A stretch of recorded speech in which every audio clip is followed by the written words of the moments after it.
Hello students, and welcome to the next lesson in our AS Psychology course. Today we're going to be looking at social roles. What is a social role? A social role is how someone is expected to behave in a certain way when in a certain position. One social role is going to influence other people as well as their own behaviour. It will exert pressure on people's thoughts and behaviours, which is going to make them change their own behaviour. For example, acting politely when around a police officer. The social role which a police officer carries is one which is going to make you feel quite nervous and therefore want to act polite and make sure that to the police officer that perhaps you are in no way a threat to society, which they may then have to follow you for or be interested in you in at all. So as a result, people are going to act differently when in the presence of a police officer.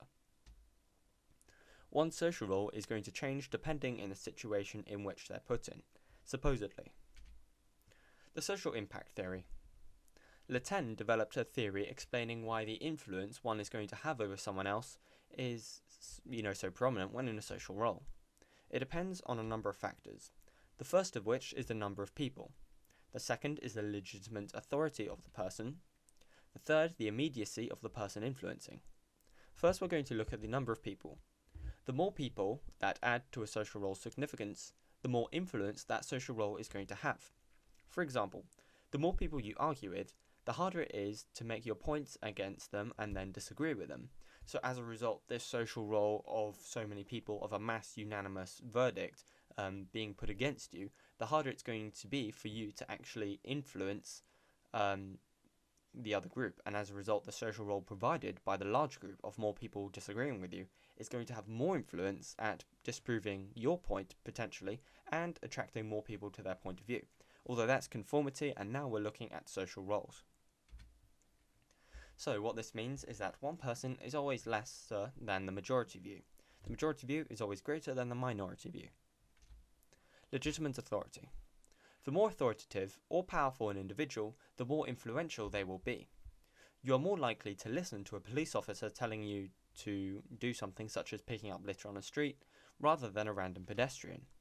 So in this case, a random pedestrian is always less than a policeman because the social role that a policeman carries is more authoritative and has legitimate authority.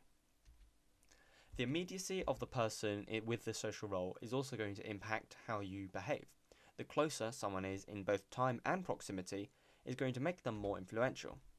For example, you're more likely to listen to someone telling you to do something when they're right by your side as opposed to being far away.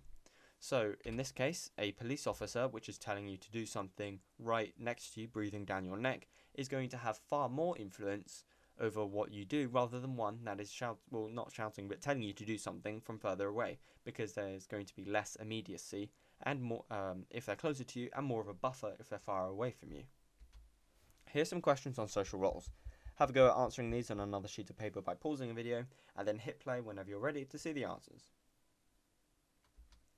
Here are the answers. If you got both of these right, congratulations. I'd advise you to move on to the next video, and then you can check out the Stanford Prison Experiment, which is a really important experiment in the whole psychology course and also in the realm of psychology. So I advise you to check that out and have a go at studying it.